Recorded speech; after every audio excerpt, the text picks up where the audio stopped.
Good morning dear students. आपका अपने YouTube channel learning with Rajesh में बहुत बहुत स्वागत है। हमने बौद्ध धर्म पार्ट 1 कल किया था। आई होप कि आपको पॉइंट्स अच्छे से क्लियर हो गए होंगे। आज हम बौद्ध धर्म का भाग 2 करने जा रहे हैं हमारी जीके क्लासेज में। उसमें सबसे पहला पॉइंट आज का हमारा है बौद्ध संघ। आई होप कि कल की वीडियो में आपको बौद्ध धर्म के संस्थापक महात्मा बुद्ध के बारे में महत्वपूर्ण तथ्य और उसके बाद महात्मा बुद्ध के जो उपदेशों के बारे में अच्छे से आपने जाना, उनकी शिक्षाओं के बारे में जाना। आज हमने जाना है कि बौद्ध धर्म के 3 रत्न हैं, बौद्ध धर्म और संघ। आज हम बौद्ध संघ के बारे में पढ़ने जा रहे हैं। बौद्ध धर्म में आपको बौद्ध धर्म के बारे में आपने कक्षा 6 एनसीईआरटी में पढ़ा कि महात्मा बुद्ध ने जो धर्म है उसको धम्म कहा है और उस धम्म के प्रचार के लिए धम्म महामात्रों की नियुक्ति की थी। तो आज हम जानेंगे कि बौद्ध संघ क्या था, उसमें संघ के प्रवेश करने की क्या शर्तें थी। जैसे कि बताया है कि बौद्ध संघ किसे कहा जाता था, इसमें भिक्षु और भिक्षुणियों का संगठन होता था जिसे बौद्ध संघ कहा जाता था। अब भिक्षु इन्हें क्यों कहा जाता है? क्योंकि ये भिक्षा मांगकर अपना जीवन निर्वाह किया करते थे। नेक्स्ट पॉइंट हम जानेंगे कि बौद्ध संघ में प्रवेश की शर्तें क्या थी। इसमें प्रवेश की शर्तें हमने जाना कि कम से कम 15 वर्ष की आयु होनी चाहिए और बौद्ध संघ में प्रवेश करने को उपसंपदा कहा जाता था। ये मुख्य टर्म आज आपने जानी कि बौद्ध संघ में प्रवेश को उपसंपदा कहा जाता था। इसके बाद हम जानेंगे कि अपराधी, रोगी और दास व्यक्ति को बौद्ध संघ में प्रवेश करने की अनुमति नहीं थी। उससे अगला पॉइंट, जो बौद्ध धर्म में प्रवेश करते वक्त मुंडन करवाना पड़ता था और पीले वस्त्र धारण करने पड़ते थे। आई होप कि आपको ये पॉइंट समझ आ गए होंगे।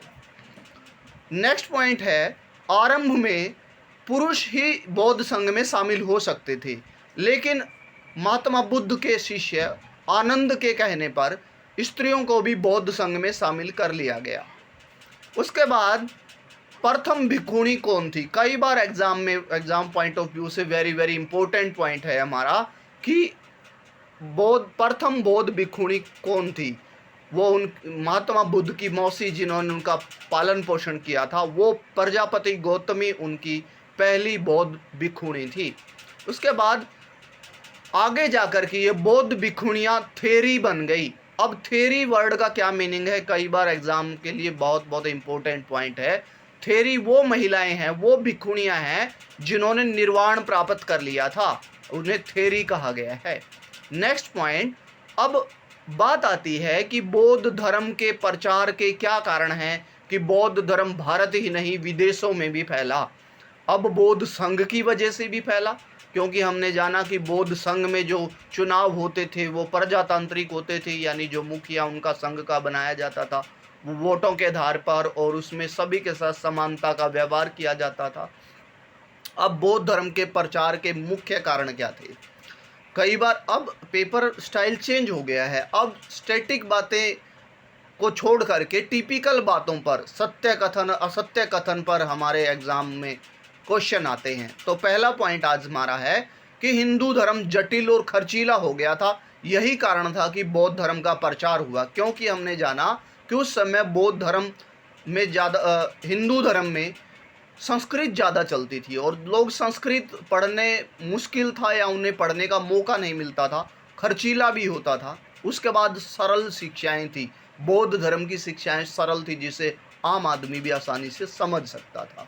उसके बाद सरल भाषा, उस समय आम जनभाषा में पाली भाषा का प्रयोग किया जाता था और आपने जाना कि पाली बौद्ध ग्रंथों की मुख्य भाषा थी। और समानता का सिद्धांत, जैसे मैंने अभी बताया कि बौद्ध संघ में समानता का सिद्धांत फॉलो किया जाता था और समानता के सिद्धांत की वजह से, यानी कोई भी शूद्र या जो भी जातियां हमारे वर्ण उस समय थे, कोई भी बौद्ध धर्म को अपना सकता था, समानता थी। राजकीय संरक्षण, यानी बहुत से राजाओं ने, जैसे आपने जाना कल पहले वाले महाजनपद में आपने पढ़ा कि बिंबिसार, उदयन, अजातशत्रु, अब हमने जाना अशोक, कनिष्क और हर्ष आदि राजाओं ने बौद्ध धर्म को संरक्षण प्रदान किया, उसको फैलाया। इसी की वजह से बौद्ध धर्म का प्रचार बहुत ज़्यादा हुआ।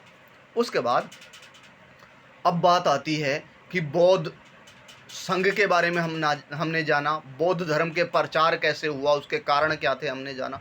फिर इस प्रचार में क्या क्या नई बातें जोड़ी गई, बौद्ध धर्म के प्रचार होने के बाद उसमें कौन कौन सी बातें जोड़ी गई, अर्थात प्रचार करने के लिए और क्या क्या किया गया। हमने जाना कि बहुत से राजाओं ने बौद्ध धर्म का प्रचार करने के लिए बौद्ध संगीतियों का आयोजन किया। अब बौद्ध संगीतियाँ कब हुई, कौन कौन सी हुई, किसने वो कहाँ पर आयोजित की, ये पॉइंट्स अब पुराने हो गए हैं। आप जानेंगे कि अब पूछा जाने लगा है कि उन बौद्ध संगीतियों में क्या हुआ, जो कि आज हम डिस्कस करने जा रहे हैं। जैसे कि प्रथम बौद्ध संगीति का आयोजन आपने महाजनपद में पढ़ा था कि राजगिरी में किया और अजातशत्रु ने किया। अब वहाँ पर क्या हुआ, विनय पिटक और सुत्त पिटक की रचना हुई। ये पिटक क्या है, ये बौद्ध ग्रंथ हैं जिनके बारे में अभी जस्ट इन पॉइंट्स के बाद हम आज डिस्कस करेंगे कि विनय पिटक और सुत्त पिटक की रचना हुई, जिनमें बुद्ध के उपदेशों को यानी बुद्ध की शिक्षाओं को ज़्यादातर इंक्लूड किया गया है। उसके बाद द्वितीय, अब प्रश्न पूछा जाएगा कि किस बौद्ध संगीति में विनय पिटक और सुत्त पिटक की रचना की गई, आपको पता चल गया है। द्वितीय बौद्ध संगीति वैशाली में हुई और कालाशोक के काल में हुई, और आपने पढ़ा कि वहाँ पर सथाविर और महासंघिक दो भागों में बंट गया बौद्ध धर्म। उसके बाद तृतीय बौद्ध संगीति जो कि पाटलिपुत्र में हुई और अशोक ने करवाई, इसमें हमने जाना कि तीसरा पिटक, 3 पिटक है आपने जाना, तीसरा पिटक अभिधम पिटक जोड़ा गया। अब वेरी वेरी इंपॉर्टेंट क्वेश्चन आपसे पूछा जा सकता है कि अशोक के काल में हुई तृतीय बौद्ध संगीति में इनमें से क्या हुआ, कौन सा कथन सत्य है। कथन के आधार पर प्रश्न आते हैं आजकल। उसके बाद चौथी संगीति कुंडलवन में हुई, जो कि कनिष्क के काल में हुई। अब कनिष्क के काल में महत्वपूर्ण 2 भागों में बंट गया बौद्ध धर्म, हीनयान और महायान। अब हम इनके बारे में विस्तार से जानेंगे, क्योंकि अब प्रश्न ये नहीं आते कि महायान और हीनयान किस धर्म से संबंधित हैं। अब प्रश्न आएंगे कि हीनयान और महायान में अंतर क्या है, क्योंकि डीपली पॉइंट्स आजकल आने लगे हैं। हम जानेंगे कि हीनयान और महायान का तुलनात्मक अध्ययन, कंपेरेटिव स्टडी करेंगे। अब यान का क्या मतलब है, यान का मतलब है मुक्ति प्राप्ति का ढंग। अब हीनयान, हीन मतलब छोटा यान, महा मतलब बड़ा यान। अब हीनयान के मुख्य सिद्धांत क्या थे, जो बौद्ध धर्म को के पारंपरिक नियमों का पालन करते थे, यानी जो महात्मा बुद्ध ने नियम दिए थे उन्हीं को फॉलो करने वालों को हीनयानी कहा गया है। और इनका ज़्यादातर प्रचार भारत, श्रीलंका, बर्मा, यानी हम जाने कि हीन भारत, वैसे तो भारत महान है लेकिन कुछ चीज़ों में अभी भी पिछड़ा हुआ है, यानी हीनयान यानी नीचे वाले एरिया में, नीचे वाले, हीन मतलब नीचे वाला भी बोल सकते हैं हम, नीचे वाला, भारत से नीचे वाले एरिया में, भारत, श्रीलंका और साइड में बर्मा वाले एरिया में हीनयान प्रचलित हुआ। महायान जिन्होंने अपने नए सिद्धांत बनाए, यानी महात्मा बुद्ध के सिद्धांतों में कुछ परिवर्तन किया। तो और किन देशों में यह ज़्यादा फैला, चीन, जापान, नेपाल और तिब्बत, यानी ऊपर वाले, महान मतलब ऊपर हम समझ सकते हैं, जो भारत से ऊपर देश स्थित हैं उनमें फैला महायान। आई होप कि आपको पॉइंट्स क्लियर हो गए होंगे। नेक्स्ट, अब हीनयान और महायान में महत्वपूर्ण अंतर क्या है। हम जानेंगे कि हीनयानी बुद्ध को सिर्फ आत्मा मानते थे, लेकिन महायानी बुद्ध को ईश्वर मानते थे। अब आप जानते हैं कि महायानी अगर बुद्ध को ईश्वर मानते थे वो मूर्ति पूजा भी करते होंगे। तो देखिए, हीनयानी मूर्ति पूजा के विरोधी थे, जबकि महायानी मूर्ति पूजा में विश्वास रखते थे। अब हीनयानी जो ग्रंथ हैं उनकी मुख्य भाषा पाली है, जबकि महायानी ग्रंथों की भाषा संस्कृत है। अब हीनयानी जीवन का उद्देश्य निर्वाण मानते थे, जबकि महायानी स्वर्ग प्राप्ति मानते थे।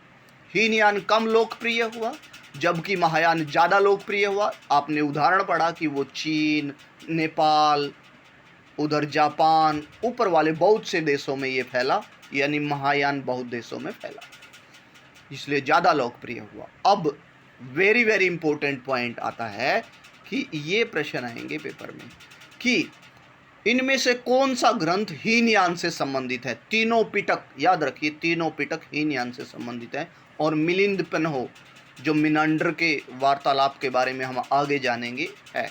उसके बाद ललित विस्तार और बुद्धचरित और शोधानंद, ये जो ग्रंथ है ये महायान से संबंधित हैं, याद रखिएगा।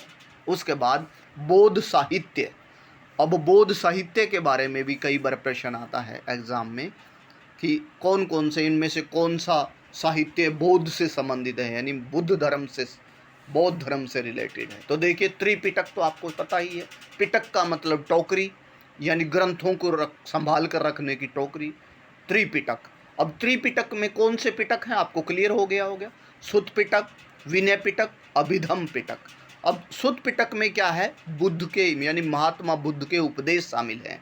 और विनय पिटक में संघ के नियम, अभी संघ के बारे में जस्ट आपने पहले पढ़ा था कि एक संघ होता था, यानी भिक्षु भिक्षुणियों का संगठन होता था, उसमें संघ के क्या नियम होंगे महात्मा बुद्ध ने उन्होंने विनय पिटक में लिखा है। उसके बाद अभिधम पिटक, अभिधम पिटक में बौद्ध धर्म का दर्शन यानी उनकी महत्वपूर्ण सिद्धांत लिखे हुए हैं।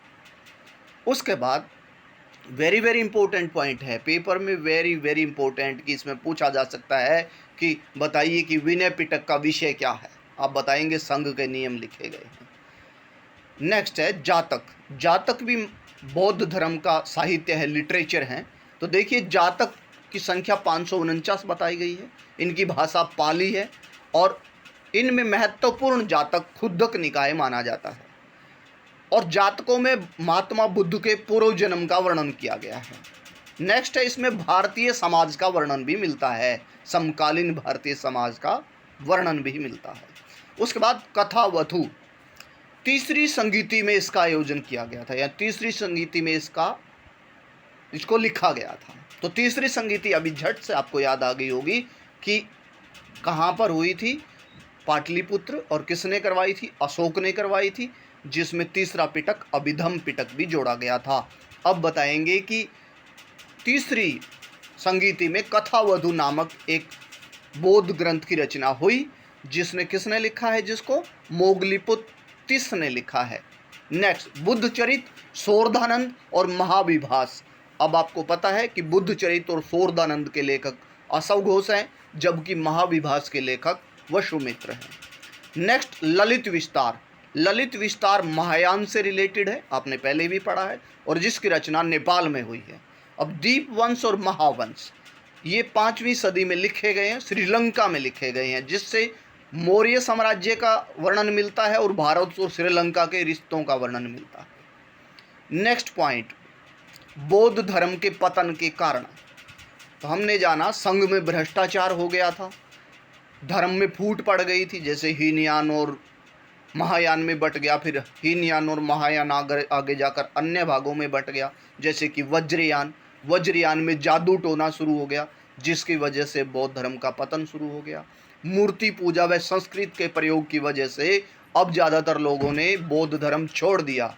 क्यों छोड़ा? क्योंकि वो मूर्ति पूजा और संस्कृत से तंग आकर तो उन्होंने बौद्ध धर्म को अपनाया था, लेकिन बौद्ध धर्म के जो महायान है उसमें दोबारा से फिर मूर्ति पूजा स्टार्ट हो गई और संस्कृत को फॉलो किया जाने लगा। इसी वजह से हमने जाना कि बौद्ध धर्म का पतन होने लगा धीरे धीरे। और नेक्स्ट मेजर पॉइंट, हिंदू धर्म की पुनः स्थापना। हमने जाना कि बहुत से राजाओं ने बौद्ध धर्म को संरक्षण प्रदान किया, लेकिन कुछ ही राजाओं ने ही किया। उसके बाद आपने पुष्यमित्र शुंग यानी शुंग वंश के बारे में पढ़ा कि जो ब्राह्मण जो सत्ता का समर्थन करने वाले राजा लोग थे, उन्होंने हिंदू धर्म को डेवलप कर दिया, इसी वजह से बौद्ध धर्म का पतन हो गया। आई होप कि आज का सेशन आपको अच्छा लगा होगा, समझ आए होंगे, अभी पॉइंट्स क्लियर हो गए होंगे। So if you enjoyed our session, please like and share and subscribe also. Thank you and have a nice day ahead.